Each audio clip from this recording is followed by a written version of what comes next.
Welcome, listeners, to www.ironradio.org, the website and podcast for all things strength sports and sports nutrition. With your hosts, Lonnie Lowery. Remember, Phil is like a gnarled old oak tree held together with scar tissue and bone spurs. Rob Fortney. And I'm telling you, the pain that I would suffer was beyond excruciating. And Phil Stevens. Do it, Rob. You'll kill all those nerves. Thanks for listening. Welcome, Iron Radio listeners. This is Lonnie Lowery. I'm an exercise physiologist, and I'm a licensed nutritionist, and I'm a former competitive bodybuilder. Well, I'm Jerry Brainum. I was the science editor of Muscle and Fitness for 10 years. I wrote for Flex Magazine. At this point, I think I've had approximately 7,000 articles published in the last close to 40 years. And I currently have my own publication. It's a digital publication called Applied Metabolics at appliedmetabolics.com. And what else can I say?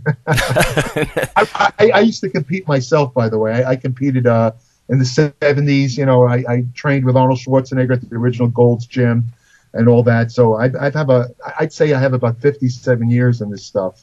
You know, the bodybuilding and fitness type of activity. Perfect.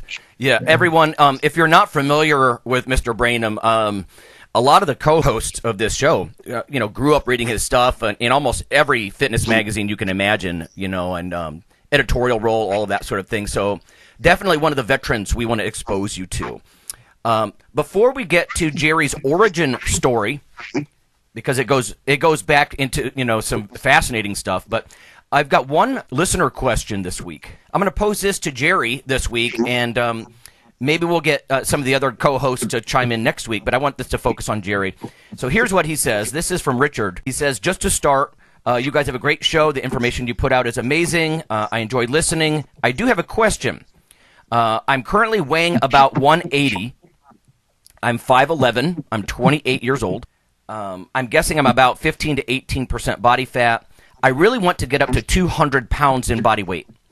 And then he talks about how he can do low rep sets with 2 1/4 in the bench. He can deadlift 315, etc. But he says, I wonder, diet-wise or calorie-wise, what I should be doing to get up to 200 pounds. So he wants to gain 20 pounds, essentially. And then he also says, I took a look at my T level. To me, it was alarmingly low. It was 400. I currently work midnights and burn the candle at both ends. Any tips about my T level as well? So, Jerry, you're up. What would you suggest to Richard here about gaining 20 pounds and comments about his T level of 400? Well, obviously he's going to have to increase his calories. I would say to eat, clean calories, increase the protein, get, the suggested range between, it varies depending on publication, but it seems to be between 1.6 and about 2.2 grams per kilogram. Or to make it simple, about a gram of protein per pound of body weight for goal body weight. In other words, he said he wants to weigh, 200 pounds? Right, that's right. Right. So he probably wants to go for 200 grams of protein a day. That will more than meet his protein needs. Mm-hmm. Get that in numerous small meals. Optimally, you want to take in protein maybe every 5 hours, 4 to 5 hours, if possible. And as far as carbohydrates, I would say probably. It all depends. I mean, I don't have a lot of information on the guy. If he's insulin insensitive, he has to be careful with the carbohydrates because you don't want to gain body fat. But, if you need to gain weight, carbohydrates are pretty good. But you want to have clean carbohydrates, fruits and vegetables, no refined sugars, keep the fructose down. And very important also to have some dietary fat. I remember reading your article on essential fats, which, right. is very important for bodybuilding. You want to, of course, get omega-6, the 2 essential types of fats, omega-6 linoleic acid and omega-3, that type of thing. And you kind of, it's an individual thing. I mean, you have to experiment with the so-called macros to see what works best. But basically, the bottom line is he has to eat a little bit more, but try and eat pretty clean. Don't eat junk because it's only going to, even if it doesn't make you fat, it's not good for your health. It's not good for your brain. So you want to eat clean. And as for the second part of the question was related to the low testosterone the guy has? Yeah, well, he's 400. So clinically, I mean, I don't think he's going to get diagnosed. I mean, to me, that doesn't look super low, but he is concerned. So. Okay, well, that's funny that you say that because I noticed that he said he does shift work. Is that right? That's right. Yeah. That could explain it right there, because if you miss one night of sleep, I remember a study years ago.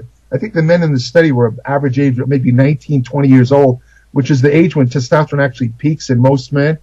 These guys, if they lost one night of a sufficient sleep, their testosterone dropped. If I remember correctly, it was about 15%. Oh. So some of his low testosterone might be related to that. I wish I could give him a solution. I mean, I'm not going to tell the guy to quit his job, but as you point out, 400 is actually not considered hypogonadal. It actually, I believe it starts at 300, and some doctors consider 200. 211. Right. Which is amazing to me. However, I remember doing some research a couple of years ago. The subject was related to how much testosterone you actually need to build muscle. And this actually looked at middle-aged men.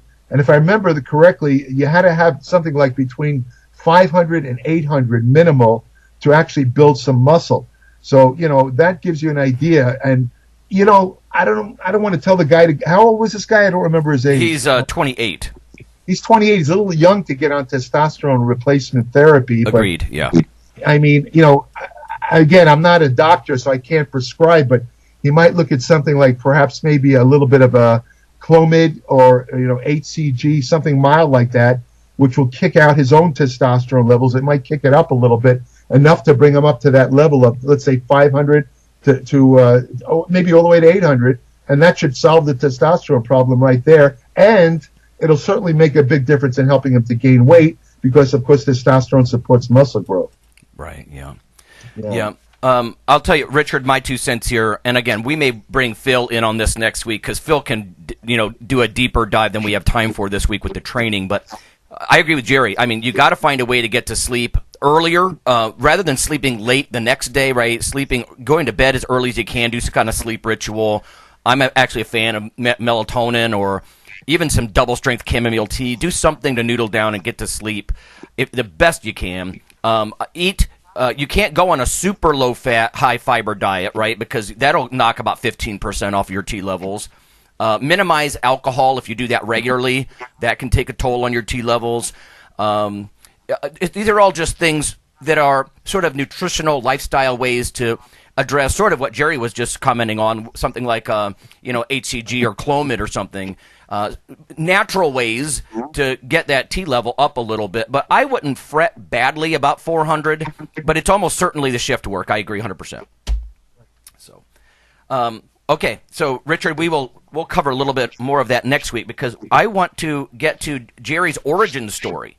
So, Jerry, let's start with way at the beginning. What got you interested in bodybuilding? You've obviously influenced the sport in a big way. You competed yourself. Where did that all start? Actually, I started as a swimmer. I was a precocious swimmer. My mother threw me in a swimming pool when I was about 4. It was like swimmer sink. Oh.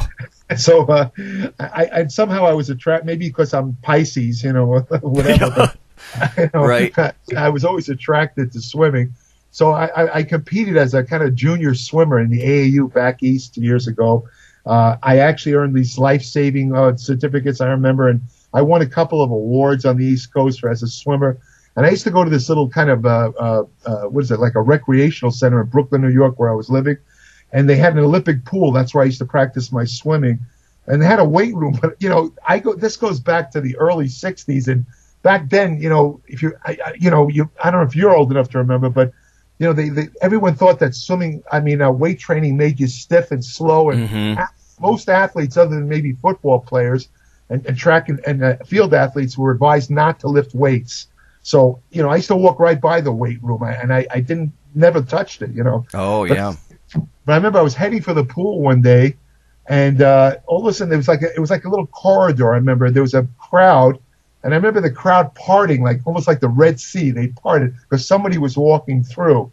And when I looked, I saw a guy wearing trunks. It was like what they call posing trunks. Mm-hmm. This is the first actual bodybuilder I ever saw in person.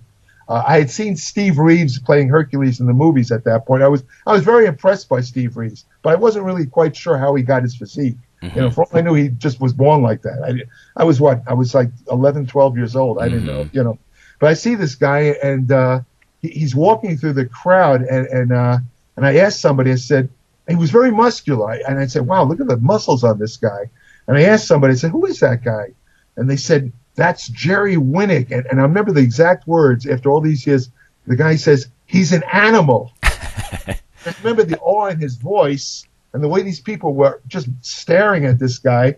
I said to myself, wow, I mean, if muscles get this kind of response, maybe I should look into it. So about 4 days later, I started going in the weight room, which was only open 3 times a week. But that's how I basically started. I started in this very, very tiny weight room. Mm-hmm. They had, I mean, the most primitive equipment you could imagine. I mean, just they had these old style barbells and dumbbells. But what happened was I got into it, and I remember about a year later, I sent for these courses by a guy who's been on your show, Bill Pearl. I started buying bodybuilding magazines, and I came across an ad. He was selling courses. And I used his courses, and luckily Bill knew what he was talking about.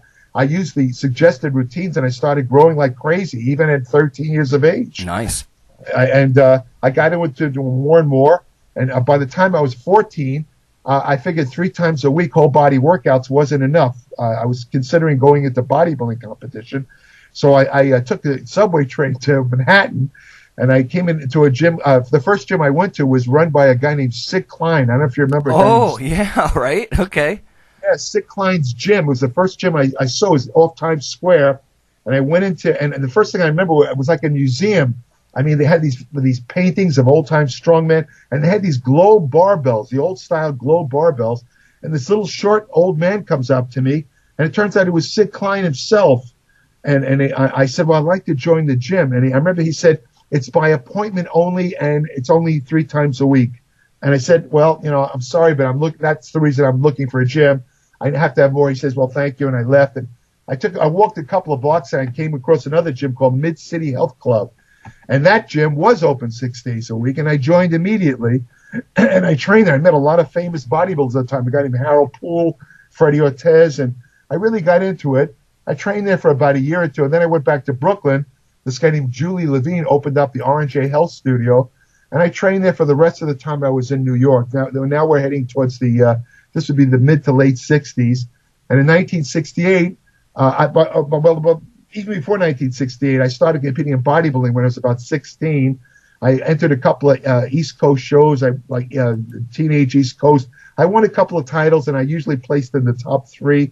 And then I decided in 68 I was ready to go to college, and I said I was so into bodybuilding, I was a very ardent bodybuilder, and I said I used to read the magazines. They had all these fantastic bodybuilders lived in California. I said, well, maybe I'll just go to school in California. So I moved to California at 18. I've been here ever since. Wow. And I joined the first gym I joined out here was called Vince's Gym. I trained under Vince Garanda, famous trainer, very interesting person. Trained there for about a year, and that's where I met Arnold Schwarzenegger. And about a year later, 69, I think it was, when I actually joined Gold's Gym in Venice. And I've been there ever since. Believe it or not, I'm still training there to this day. Wow. I mean I'm probably, I would estimate that there's maybe 3, 4 guys possibly that are still around that were around when I was, when I joined the gym. Most of them are dead. Yeah, original crew, still the diehards. Yeah, right. I certainly when I go to the gym, there's nobody who's been there as long as me. When I tell people I joined at 69, their eyes widen. They can't believe it. Yeah, and I honestly, although they may not remember a lot of the names you or I might recognize, when you were to say something like, yeah, I used to train with Arnold and stuff like that, I think a lot of young people, they might not even believe you, That's true. Because it's another era, it's like they don't realize that it was a different feel. And I was a kid in the 70s, right? So I don't remember that except through all those books, all the black and white pictures and stuff, a lot of the Bob Kennedy books and stuff like that. But that's golden era stuff. Oh, it's amazing. I mean, when you see the interest today, people are just dying to hear stories about this golden era. A friend of mine, in fact, a friend of mine from that era, he has a YouTube show. I don't know if you ever get him, Rick Drayson, Rick talks about the so-called golden days at Gold's Gym all the time on his show. Oh, I have heard of that. Yes. Yep. Yeah, so that, it's apparently there's a big interest in it. I mean, when we were training back then, nobody ever thought that this would be such a source of interest in the future. We just went to the gym and didn't think about it. Yeah. And it's funny, but I think because, and we'll talk about this after the break, everyone, but because of the escalation of technology and what it's done to the physiques and all that sort of thing, pharmaceutical technology, things like that. It's funny, but I have a lot of students, young men who are interested in physique. Physique is not quite as popular as it used to be, at least like in the collegiate realm. A lot of people are more about things like performance and MMA and a lot of these other things. But there's always the odd person out, guy or gal, who's interested in physique. And I'm amazed how drawn they are to the classic physique, and not necessarily the Mr. Olympia today, but what those guys, the variety of physiques, the muscular, they're still amazing physiques, but how they varied so much, Franco and Arnold and Zane and Platts and, and they're fascinated by the classic stuff. And I'm kind of heartened by that, actually. So. Well, I mean, a friend of mine pointed out there was I remember one Mr. Olympia contest years ago. They had the guys come out where they were in silhouette, before they turned the lights on. And these guys would do one of their so-called signature poses. And, you could tell who it was just by their silhouette because the physiques were that different. Mm-hmm. This guy was saying how today, if they tried that, it wouldn't work because the guys they kind of look the same. Well, they're so heavily muscled, right? You smack that much mass on everything, everybody starts to look a little more similar. That's what I'm saying. Exactly. Right. Totally. Yeah. Okay, so let's fast forward to how did you, so that's some competitive cred early on. How do you break into the whole writing thing? Because I think it's safe to say because of the, just the breadth of what you've written, that's where you had arguably the biggest influence as a bodybuilding writer, a science writer, science journalist within bodybuilding. How'd that all come to fruition? Well, the thing is, I've always been a voracious reader. Just like I started swimming very early, I started reading very early. And I'm not trying to put a halo over my head and talk about what a genius I am or anything like that. But I remember reading books that were way ahead of my grade level. Even like in elementary school, I was reading history texts that were meant for high school and college.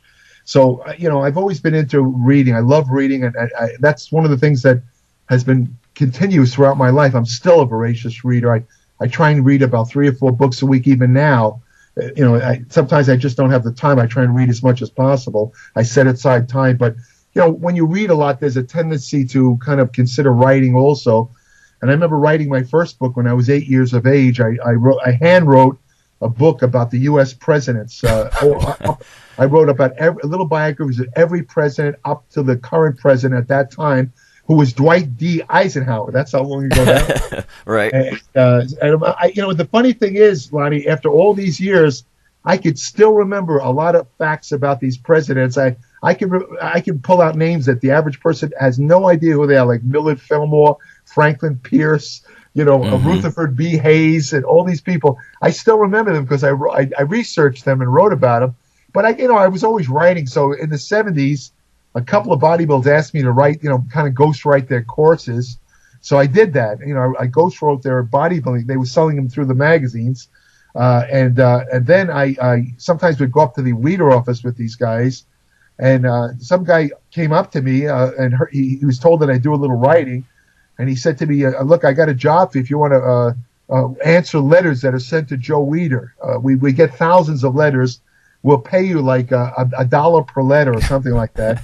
I figured, okay, it's an easy way to make a little extra money, and I did that. Mm-hmm. And I used to actually hand deliver the letters every 2 weeks. I drive up to the Weider office. Wow. This is before they had the computers. Sure. I just drive up with my, I type out the responses and bring them up to the Weider office. And one time I ran into Joe Weider himself, and he looked at one of the letters, and he said, look, why don't you write for my magazine? And that's how it began. I started writing for his magazine, and I remember I wrote for the very first 2 issues of Flex magazine back in '82, and I wrote, and then eventually I became they anointed me the science editor because I kind of veered towards science. I've always had a deep interest in science. At one time, I was considering going to medical school years ago. I've always had history and science were really my favorite subjects in school. So I started kind of on my own volition, started writing mostly science articles. I still covered the bodybuilding contest, and I interviewed the bodybuilders and all that. But, so they made me the science editor, and I did that for 10 years, and I wrote for Flex Magazine. I wrote for Iron Man concurrently. In fact, in the late 90s, I think I was writing, if I remember correctly, for about 10 different magazines all over the world. Wow, yeah. And I wound up writing for maybe 20 to 25 was the total when I was at my peak, as far as the magazine writing in the late 90s. So that's how I got into it. And, the articles I was constantly writing. So as I said, it's built up to the point now where it's probably something like 7,000 articles over a period of 35 to 40 years, I'd say. I'm estimating that. Right. Imagine the impact. I'm sure you've thought about that, but even like the ripple effect, the people you influence and then they influence, it actually helps. A body of literature like that helps define a genre. I don't know how else to say that. It creates part of the history and the sort of the parameters of what it entails. It's important, So obviously, I love the writing stuff myself. It's surprising also because I chose my own topics. I wasn't assigned anything. I came up with my own ideas, other than the bodybuilding interviews that they asked me to do, and the contest stuff. But I remember writing an article, God knows how many years ago. I can't even remember. It was on a then obscure disease called fibromyalgia that affected mainly women, and nobody had written on it. So I knew there was an exercise connection. I figured, well, let me write one of these for Muscle and Fitness. Let me write on this. And I wrote on it, and that was the only time I ever got some feedback from the Weider office. They told me a lot of women wrote letters thanking them for publishing that article because a lot of their doctors weren't even familiar with fibromyalgia. Right, creating awareness. Right. Exactly. So I actually, in retrospect, I think I wrote one of the first layman's articles on fibromyalgia ever published anywhere, and it was in Muscle and Fitness, no less. Wow. You know what? And that's actually a good point, and I don't want to go too much on a tangent. In fact, I'd love to get you back on just to talk about the role of the editor and how gatekeepers are sort of, gone these days when it comes to YouTube and self-publishing and all this stuff. But stuff like awareness, and we were talking before we hit the record button, everyone, it's important, right? That some of this kind of stuff, evidence-based stuff, creating awareness, getting people turned on. Science writing for the general public, it's not the same thing as manuscript or technical writing, and it takes a certain skill set, and a certain style. So it's critically important. And I think now, there's something like 1,500 new papers a day coming out in the National Library of Medicine, and we need people to translate this, right, for the average person. Otherwise, we're going to have this elite class of scientists who can't communicate with the lay public. We're going to have a society that's built on science and technology, and no one will really understand it. You need the kind of science writer thing. And I guess my main point was a lot of us got turned on from muscle magazines and took it in a more formal science direction. But so often the medical establishment throughout the decades has been eager to poo-poo bodybuilders as cheesy or those fitness, muscle magazines. And yet there's a lot of the explorations and articles that bring up the awareness. It's hugely important, and over the decades, I think it's been harder and harder, poo-poo what the bodybuilding writers are doing, especially in these evidence-based articles, because, it's evidence-based. What are you going to say? No, those studies didn't happen, stuff like that. So you raise a good point there, because one of the, let's say, the tenets of good writing is the ability to communicate. In other words, if you write something that's basically indecipherable by the average person, no matter what your level of education or expertise, you failed as a writer because the person really doesn't get the point. What's the point? You have to be able to communicate, and that, like you say, is an extra skill set that might not be taught in a lot of academic environments. For example, people that are getting doctorates or MDs, they're not necessarily taught basic science writing. So this is something they'd have to kind of more or less go out of their way to learn or teach themselves. I've seen that quite a bit. Yeah. Yep. Again, before we started recording, everybody, we were talking about a planned master's degree that I hope to start at my university. But science writing is going to be part of that, right? Because it's that critical. And you know what, too? We talk about like not getting sort of dismissed, because you're not a Harvard trained brain surgeon or something like that. There are a lot of things that these supposedly less legitimate bodybuilder types have brought to awareness that have had a huge impact on medicine. I mean, creatine is now being used in neurological disorders. This resistance training, period, right? When I was a kid, even when I was in college and in grad school, like in the 90s, I was like the single exemplar of a resistance trainer. Everybody would laugh. Oh, Lonnie, your VO2 max is like 33. You don't have a huge aerobic base. You're not a marathon runner. And I'm like, well, yeah, I guess I could pin you down and eat you for your protein content, though, couldn't I? I mean, there's some aspect of fitness that I'm excelling at here. But the point being is even resistance training has gone through a time where, like, again, yeah, like you were mentioning earlier, it made you bulky and slow and stiff and inflexible, and we just know that's BS. I mean, entire fields like exercise physiology and physical therapy are built around adaptations from resistance training. So even that has been something that's been, I think, brought to the forefront because of bodybuilding. Oh, there's no question. I mean, if you look in the medical journals, I mean, they're actually doing articles on analyzing bodybuilding training, and I mean, this is something you never saw years ago. I mean, it's almost gone full circle now, where science is starting to recognize some of the credibility behind this as a separate activity. And of course, weight training, which was years ago, they would tell people, the doctors would say that, don't lift weights. It causes high blood pressure. It's bad for you. All this stuff is right out the window now. It's been completely disproven. Yep. Where a properly designed weight training program is extremely healthy and essential for health, because now they recognize conditions such as sarcopenia, the loss of muscle mass with age, where weight training is an essential component in preventing that. Yep. In other words, the bottom line is that weight training is for everybody. Like Arnold likes to say, it's true. I mean, if you don't do some weight-bearing exercise as you age, you're going to be in very big trouble health-wise. Yep. I think it's the natural self-experimentation that a lot of powerlifters or bodybuilders will do, try new supplements or drugs or whatever it is. That simultaneously made them feel less than legitimate, but at the same time, it broke new ground in a way that, like you said, slowly became evidenced, in controlled, more ethical kinds of, venues. But yeah, changed the way we think.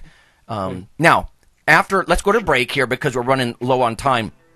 But we're going to talk about some of that self-experimentation, actually, everyone. So that's one of the things I wanted to have Jerry on. We just basically talking about anabolic steroids and performance-enhancing meds, and are they required to be a champion bodybuilder? So we'll be back in just a minute.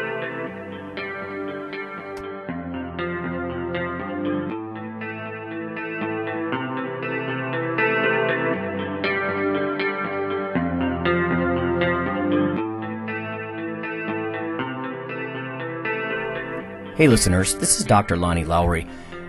If you've ever had anyone critique you on your protein intake as part of your weightlifting lifestyle, oh, you poor meathead, all that extra protein is going to rot your kidneys or weaken your bones or dehydrate you or give you gout or who knows what.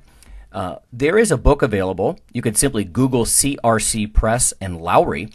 And what I've done is reach out to experts all over the world and create a book, a single compendium that you can hold up and say, this is why I consume extra protein. This can be very valuable when you're being quote-unquote educated by various professionals on the topic. There's an enormous amount of literature in this book on the safety, the effectiveness, how protein works in cells, the history of protein and weight trainers, much more. So again, please check out CRC Press and Protein and Lowery. You can just Google that, and I do, full disclosure, I do make a small single-digit royalty on the book, but that's not why I did it. I did it so we can all have something, our particular population, to both defend what we do and to inform our nutrition and our eating. Thanks.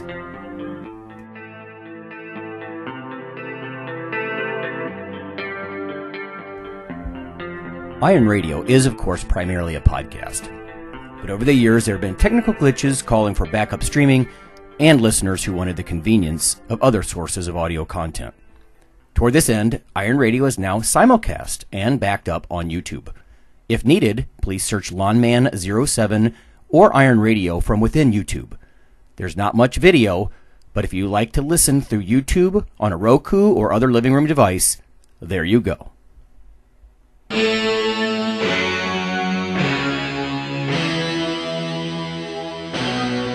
Like your weekly fix of Iron Radio? In addition to being a popular institute on iTunes, we are also on email. Simply go to www.ironradio.org and sign up for the voluntary email. You'll get a once per week email, no more. That's little more than the show notes and a link to the audio. So go for it.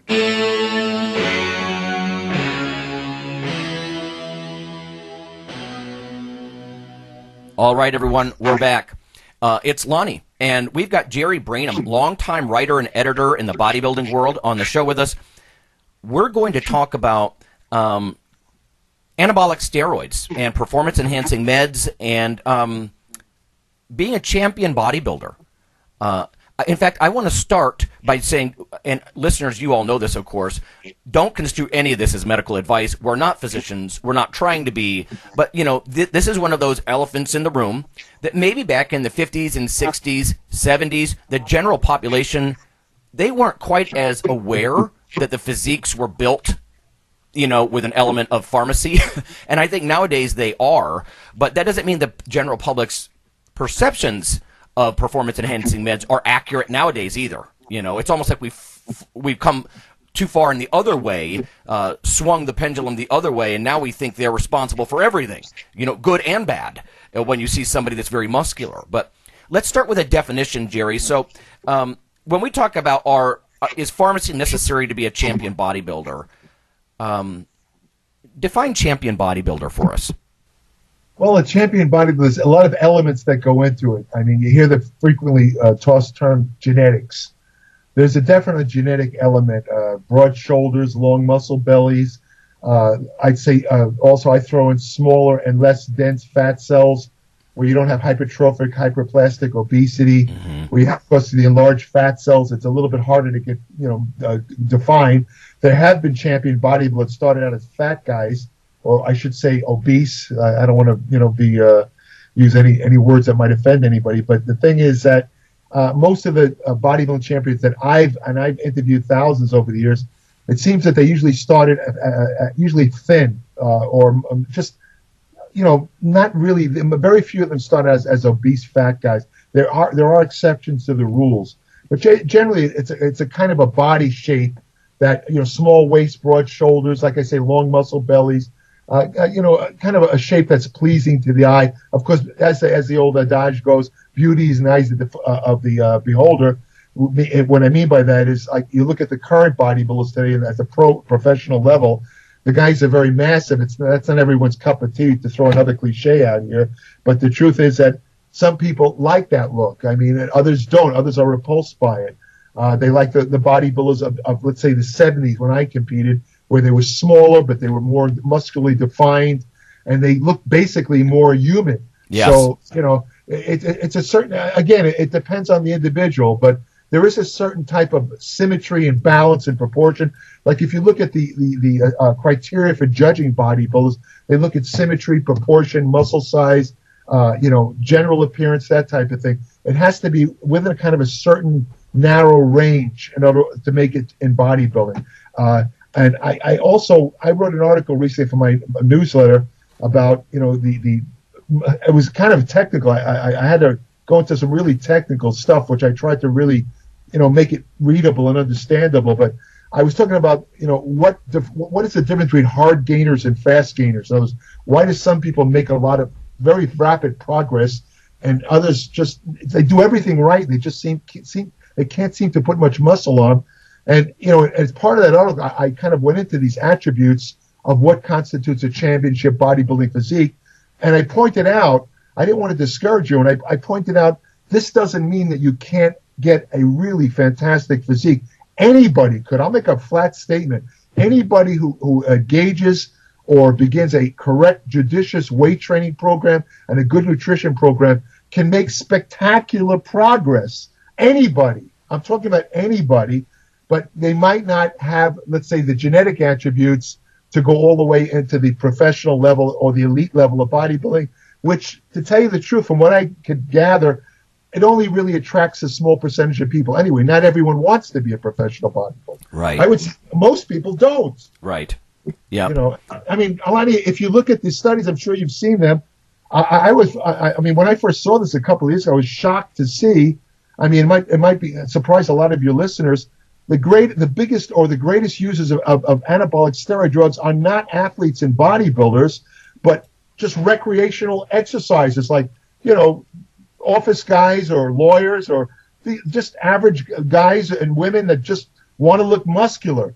And they think that you have to use steroids to get that look. I mean, they look on the internet, they see all these forums and stuff where they're talking about, you know, take this to get that, and this steroid produces this amount of definition, this steroid causes you to look fat, and they get it in their head that the only way to really have an impressive muscular physique is you have to use drugs, which is not correct. Yeah. Now let me amend that by saying, on the professional level, this is, you want to put in italics, on the professional level, yes, you do need to use drugs. There's no way around it. There's no such thing as a drug-free professional bodybuilder. That animal doesn't exist. They kind of went extinct, I'd say, about 25 years ago. Well, now, okay, let me qualify that then, because there's been a big trend, and I'm taking nothing away from the diehard natural bodybuilders out there, because there's even professional level, at least of some type out there right now. When I grew up, like you, I mean, I agree 100%, right? You are not going to go much above, like, you're not going to get to the national stage, let alone turn IFBB pro completely drug-free. It's just not going to happen. There's a physiological reality that hormones of different hormones underwrite tissue mass. That's how it works, you know. But what would you say about these natural pros these days? Are they champions in the same way? How do you look at the natural movement? Because it used to be when I was really probably my biggest, you know, in the 90s. I'm a 5'9" meatloaf. I was like 230 pounds, you know, and when I saw these magazines, the natural mags, they were almost preachy, you know, like just very, very preachy. Like you can look like Lee Haney. You just have to want it more and train harder. And that's simply false, you know, and the more I went to school, the more I got turned off by those messages. But I'm not sure that the natural bodybuilding is quite that oddball niche that maybe it once was, but I'm just not that up on, you know, 'cause there's so many different federations now, these natural pros. What's your take on them being champion bodybuilders? Well, you always have the outliers. Like, it gets back to the genetic thing. I mean, I've come across, maybe you have too, but I've come across men over the years and women where, you know, they haven't even begun weight training and they're already pretty muscular. And these people don't even know what a drug is. Mm-hmm. So, who knows what they're, you know, you don't really examine these people, and maybe they're null for myostatin. Who knows what the difference, but some of these guys have surprisingly muscular. Now, you know, they could be successful natural bodybuilders, but the sad part is, depending on their level of muscularity, nobody's going to believe that they're natural. I mean, if these guys are really defined and cut and all that, and fairly big, they'll never be as big as the pros on steroids. Right. But I guess that's my point. Yeah. In other words, they could preach up and down and you know, and say, I'll take Live. Nobody's going to believe them. I mean, but the funny thing is, I believe there are outliers. Yes, they're rare, but there are people that can, you know, they can be very strong. They can lift very heavy weights. And of course, you know, there's the overload principle. You lift heavy, you could grow and this and that. Although there's, you know, I don't know if you've seen, there's a little controversy where they're saying strength and muscle size are not necessarily, you know, the same thing. You know, there's a couple of physiologists saying that. But the point is that these guys really respond very well. But generally speaking, what you said is true. On the elite professional level, forget about it. I mean, as I said in New York, forget about it. It's not going to happen unless you take drugs, which is why in recent years, they have, as you say, all these new divisions of physique division. What is the other one though? I don't know what they call the guys with the board shorts. Maybe that's physique. Then they have the classic bodybuilder where they're bringing back the kind of 70s look where they have these, instead of having like the jockstrap trunks, they're wearing like normal like posing trunks like we wore back in the 70s. I mean, these guys are not as big. In other words, they're not nearly as big as the pros, but I think they're doing it because if you only have the professional bodybuilders, people will be discouraged because they more or less know, as you know, more people are cognizant of the fact that there's a steroid and drug component involved. And a lot of people will say, it's not worth it to take all these drugs to get that big. And who knows, I could probably never get that big anyway. I don't have the genetics, they say.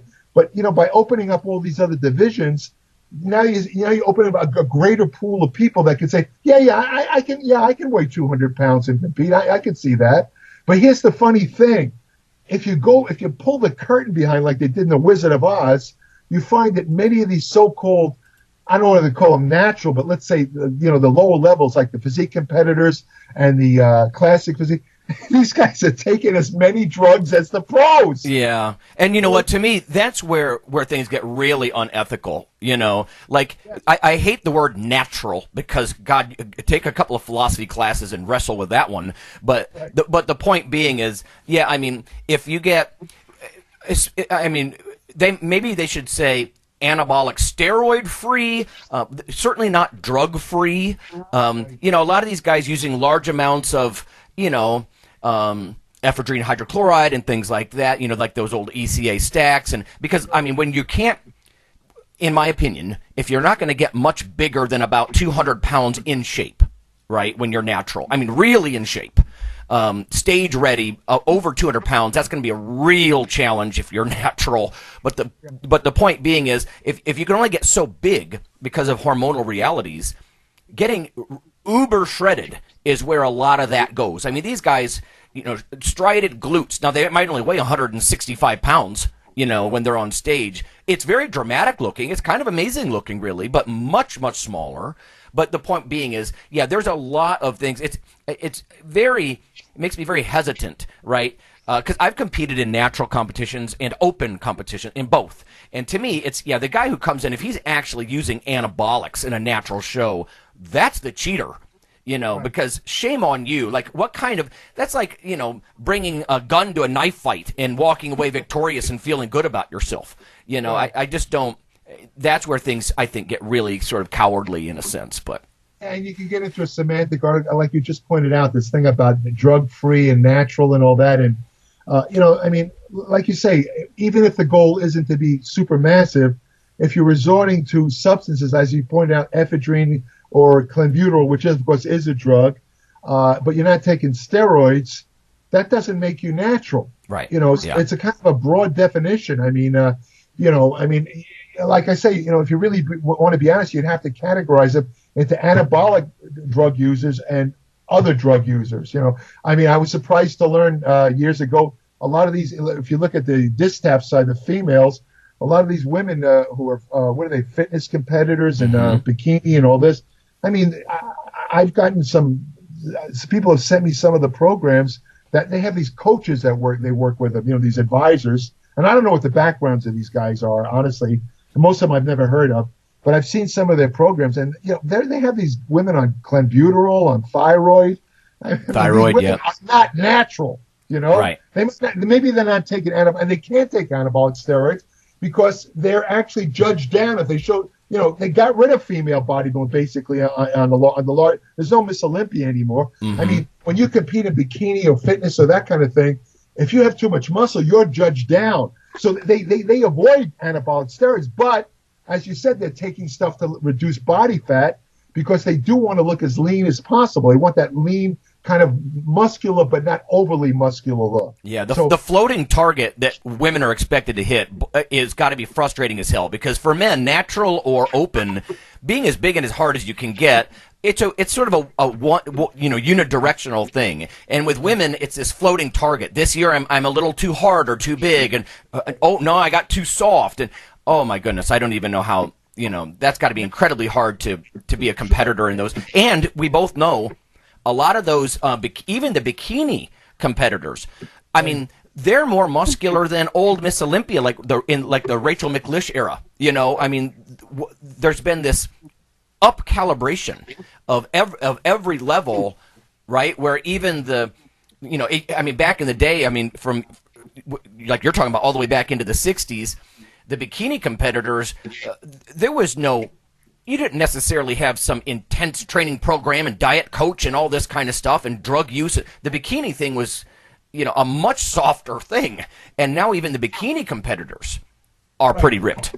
And I kind of liked, I looked a little bit, I watched a little online of this year's, the Olympia competition where they had the bikini and the fitness and all that, and physique women. And I noticed that they seem to get more muscular every year. Yes. I mean, now they're starting to show vascularity on these, what do they call them?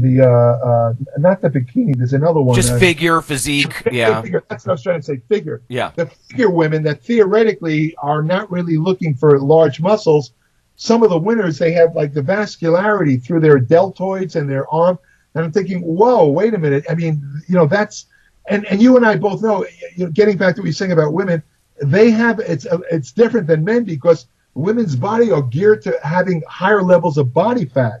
So it's a real uphill battle to achieve that type of look where, these women feel that they have to go beyond mere diet and exercise. They do have to resort to what they call cutting drugs like clenbuterol, ephedrine, or whatever else. Thyroid is very popular. Mm-hmm. Otherwise, they feel they can't get that necessary look, almost corollary to men in the professional ranks who say, hey, look, and this has been said to me, by the way, what guys have told me, off the record, Jerry, I don't want to take all these steroids, but if I don't, how am I going to compete in the Mr. Olympia? I'd place dead last. And they're telling the truth. Yeah. They know the dangers of the steroids, but they feel they have no choice. Otherwise, you can't even come close to a level playing field without using them. Right. And, again, I want to reiterate to everybody, I know we have young listeners, right? We are not condoning these things. We're trying to talk about the history of this, right? And some of the behind the curtains, as Jerry said, realities of these things.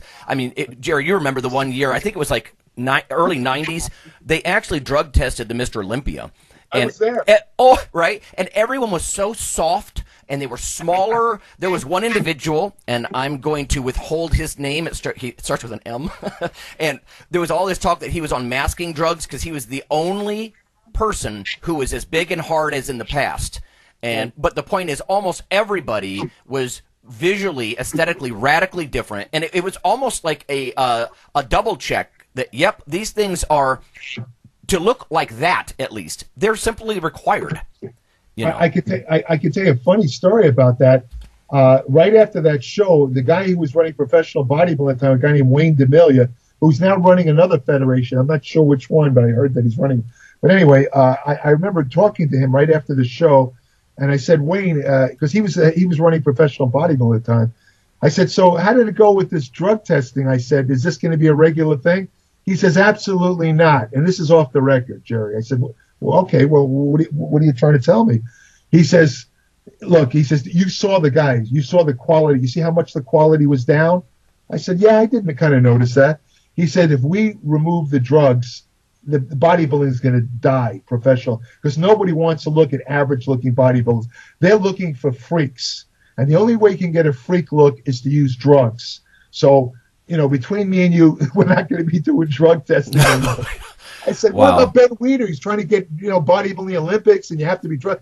He said, that doesn't apply to professional bodybuilding. We're not trying to get in the Olympics. Yeah. And you know what, too? We talked about bodybuilding being sort of on the front edge of pushing the envelope of things. It's interesting to see journalists in big magazines actually speculating, what if there were open competitions and we let people, because as you're pointing out, nobody's going to show up and watch a bodybuilding competition where everybody just sort of looks like, I don't know, a wrestler-esque physique. And I mean, I'm talking like high school wrestler. They're muscular, but almost like not that different from who's in the crowd.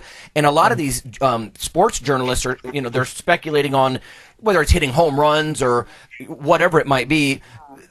Kind of, what if there were open competitions? Maybe we should just let athletes just go for it. It's their choice. And now, legalities aside, right? It's important, everyone, and Jerry and I know this, but you have to understand these are scheduled drugs, a lot of these things. They are absolutely federal crimes to even possess. So we're not suggesting that this is a good thing, but it's on the speculation part, right? Of the sports sociology, if you will, of all this. They're speculating about what if we just removed all this, right? Because of this, it's this technology, this escalation, right? It's like escalation of warfare, spears become guns, guns become tanks. It's been like that in a lot of ways in bodybuilding up to these very complex, polypharmaceutical stacks and things like that. Right. But I guess the point is, they're talking about what if we just let everybody go nuts if they wanted to be an open, division, let's say in the NBA. And I'm thinking, well, bodybuilders were critiqued for years for having that distinction, right? Drug-free versus open, competitions. I mean, they've been experiencing, powerlifting as well. So it's one of those things. I think the bodybuilders have been pushing the forefront of that stuff.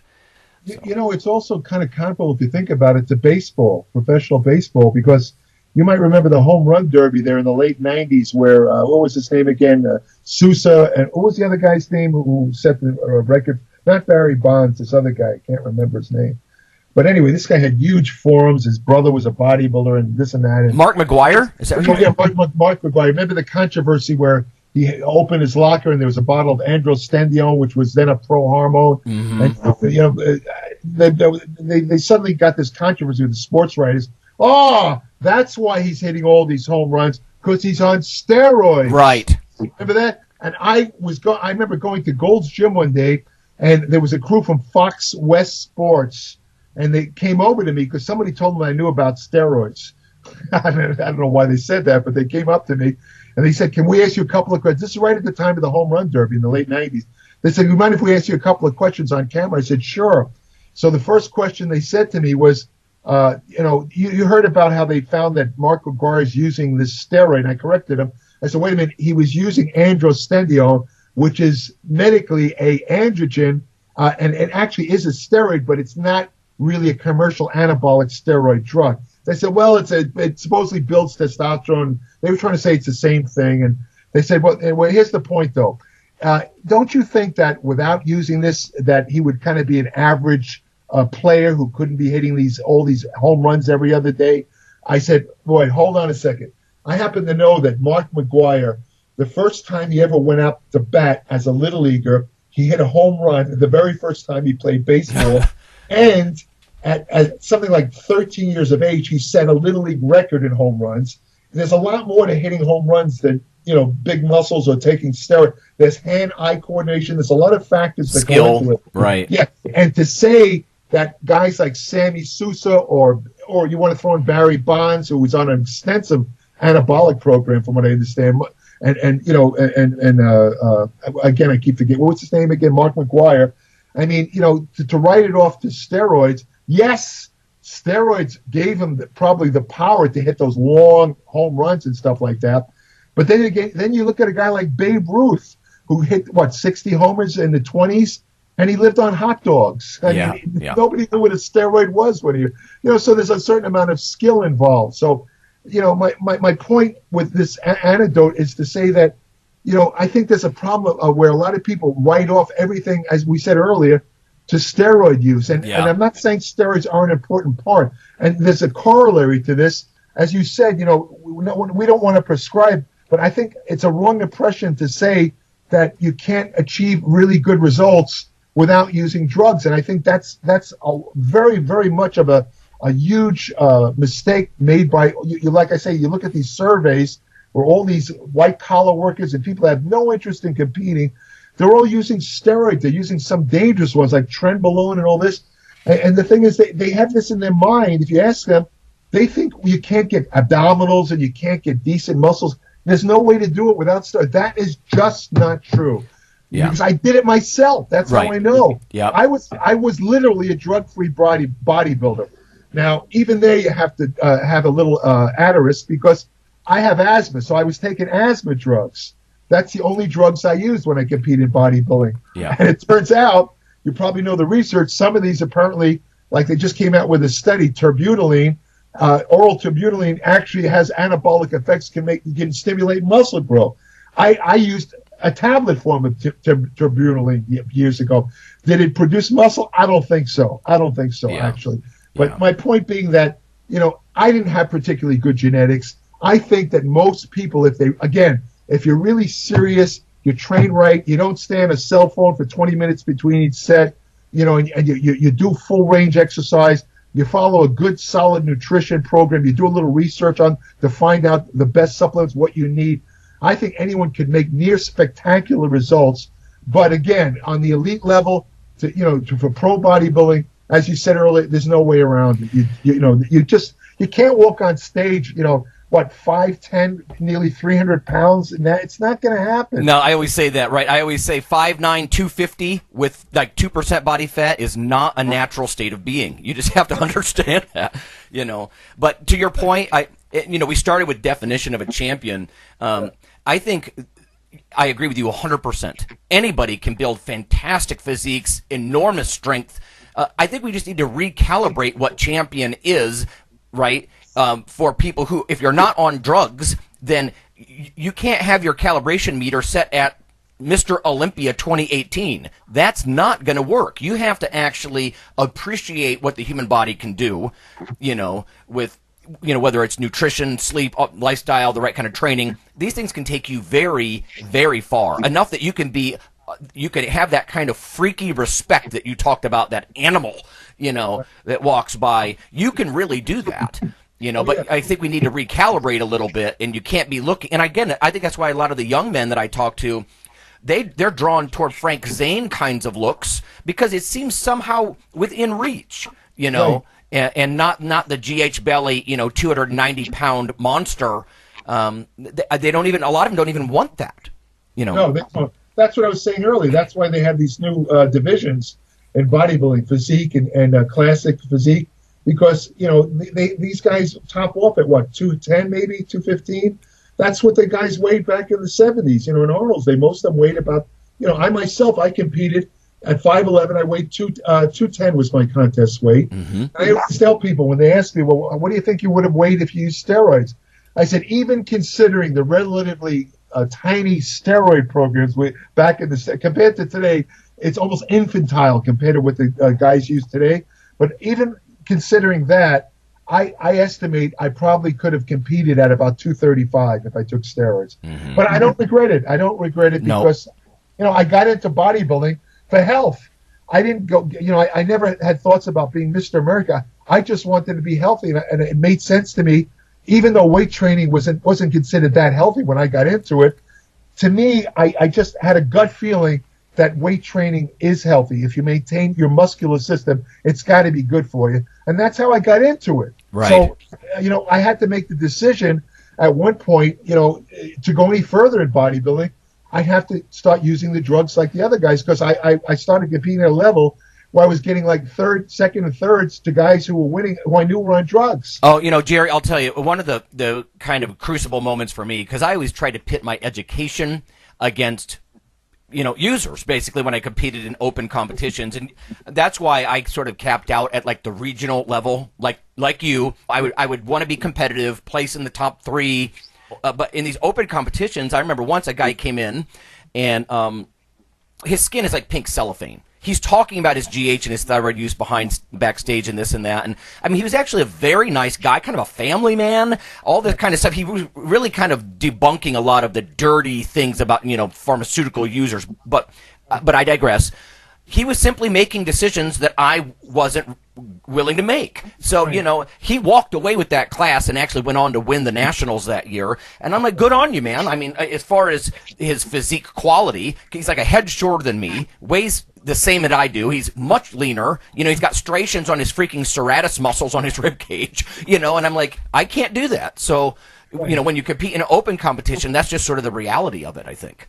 Well, it's an individual choice. I mean, it depends on how far you want to go with it. I mean, like I say, I think you get a really fantastic physique just, with nutrition. And I'm not trying to lie. I'm telling you the truth, because if I didn't do it myself, maybe I'd be a little bit more, skeptical about it. But I did it. I mean, you can look at photos of me online when I competed. I had a pretty good physique with no drugs whatsoever. Yeah. I just weight trained. I trained very hard. And I took, I didn't take a lot of supplements back then. But, I tried to follow a good diet and all that. And I studied and learned whatever I could at the time. And I think anybody is capable of doing it. It all depends on how far. I just think, in my opinion, that too many people, let me give you a flat statement to really clarify what I'm trying to say. Unless you really want to compete on an elite level, like go all the way, let's say, to national, international levels of bodybuilding, I don't really think there's any I think it's almost stupid to take drugs, because you're kind of risking your health for something that you could probably get 90% of it just by diet and training alone. I don't know if you agree with that. Oh, no, but Jerry, there's no doubt. I mean, you see a lot of these guys, they're just, all they want to do is wear tank tops and go clubbing, and go party and drink. And like you said, just recreational use. We had Rick Collins on. He's a bodybuilder lawyer, right, in the industry, of course. And he's talking about just what you said. That's where most of the use happens, this sort of just recreational. And like you said, sometimes it's toxic. These idiots, little idiots are taking all kinds of toxic stuff, and they don't even have any competitive aspirations. It's completely recreational, and it's the kind of stuff that's just, like you said, it's just you're actually damaging your health when you do some of this crazy self-experimentation and whatnot. And so it doesn't make any sense to me. Why would you want to take something? This stuff is not benign, no matter what they say online. I mean, I see statements where in some of these, I don't really look at them much anymore, but I used to see statements like, oh, they exaggerate the dangers of steroids. Where are all the bodies? Where are all these guys dropping dead from taking drugs, the anabolic drug? That's a very stupid statement, because things could be happening in your body you're not even aware of. It's just starting to come out now in the medical journals. For example, long-term steroid use, they now know does cause structural heart damage. That's going to blow up in your face when you get older. Right. And of course, as you pointed out earlier, some are much more toxic than others. There's many things that are mixed into this can of worms. But you're right. There's no doubt. You could see, especially a lot of the modern guys, their career longevity is so short. They have damaged, scarred kidneys and all this other stuff. And again, I'm not going to make blanket statements, judgments about good, bad, because to act like performance-enhancing drugs are just one thing is foolish. But at the same time, there's no doubt a lot of this stuff, like the homeostatic problems that happen much later, like you're hypothyroid and hypogonadal for the rest of your life because you were just stupid for like a couple of years, something like that. So I know a couple of elite bodybuilding champions that are on statin drugs. They have to take hypertension drugs. They have high blood pressure. I mean, their competitive days are long behind them, but they have to take these drugs the rest of their life. So, there's obviously some damage. And again, I'm not trying to, get on a stand and start preaching like I'm not really anti-steroid. My whole point here is I don't understand. This is just me speaking. I mean, if you think you have good genetics and you want to go all the way to the elite levels of bodybuilding competition, no matter what division it is, and you want, again, it's an individual thing, and you want to take drugs to reach it, I wouldn't condemn you. That's your choice, but my point is, if you're not going to do that, and like I say, all the surveys show the majority of steroid users are these guys that just want to look good. Like you say, they go to the club. That to me is insane. I don't understand that. And you got to look, where are they getting these drugs? Most of the time, they're not even getting them from MDs. Oh, they're not getting them from the pharmacy. They're going to the damn black market. You don't know what you're getting. I've seen studies, 50%, when they seize the drugs and drug rates, more than half of them are mislabeled.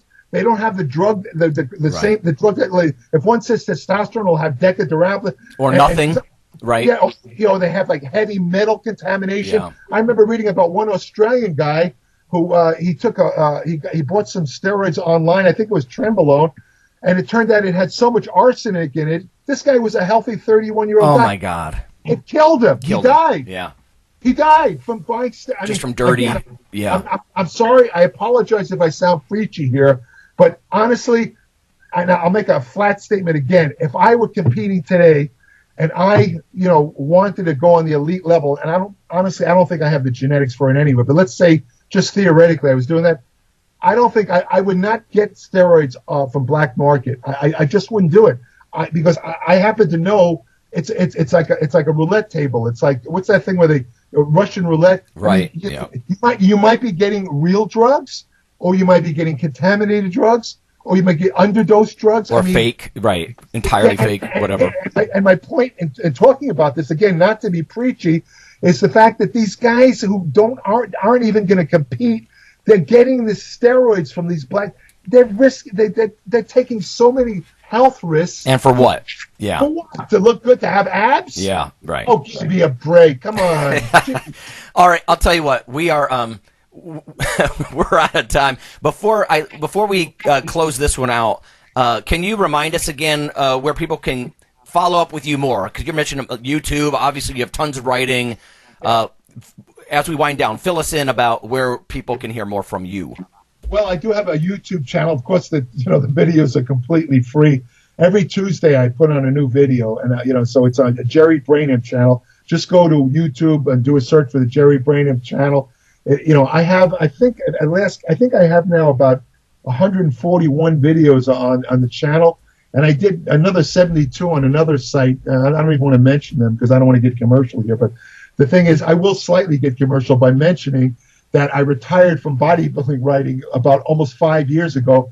And since then, I've been writing my own digital newsletter. It's called Applied Metabolics. Okay. And if I say so myself, as I said, I've been writing for about 40 years. This is the best writing I've ever done. I mean, it's a labor of love because I put out like 40 to 50 pages every month, all evidence-based. A guy like you would really appreciate it because you'd be able to see right away there's no BS, there's no bro science in there.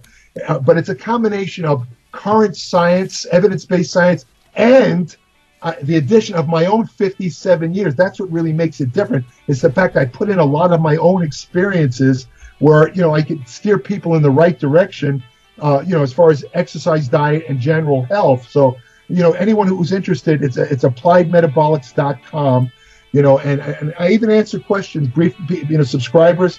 If they want to send me brief questions, I answer only subscribers. I can't do that for everyone. I don't have the time, But I mean, I personally think I got stuff there for everybody.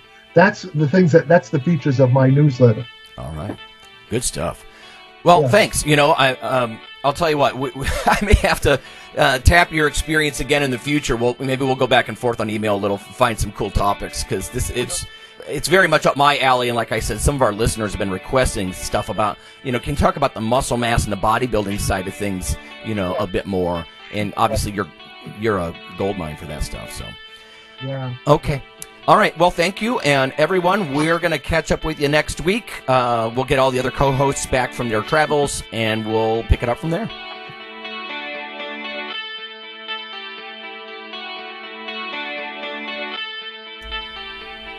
Hey listeners, have you seen the store at IronRadio.org? There are 3 halls in the store, one for Phil, one for Fortress, and one for myself, Dr. Lowery, and they're thematic. So you can go into our Halls of Iron store and choose based on your goal. If you need something to learn or read or something nutritional, you can look in my store, Lonnie's store.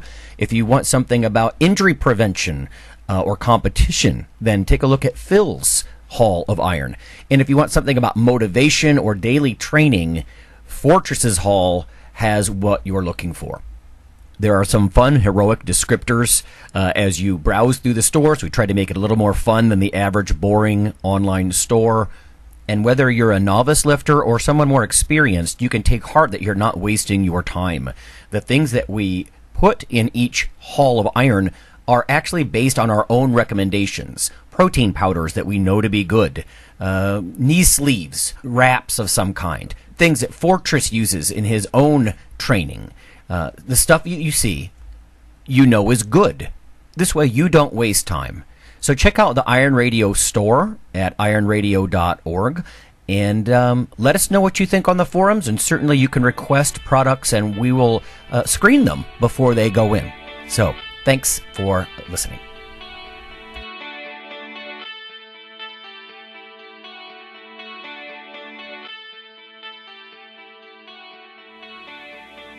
Iron Radio is accepting donations. If you like what we do, the professors, the scientists, the bodybuilding show promoters, the athletes themselves in powerlifting and bodybuilding, please consider making a donation or maybe buying something from the IronRadio.org store. We also are accepting supporting members. So for $4 a month, which is frankly less than the bank sneaks out of your account in fees, you can step up and support a form of sort of public radio for the bodybuilding and powerlifting and strength community. The Iron Radio podcast and all of the audio on ironradio.org is for informational purposes only. If you're interested in starting a diet or exercise program, it's important to check with your physician. Also seek the help of registered dietitians, athletic trainers, and qualified exercise physiologists in order to make the progress that you need.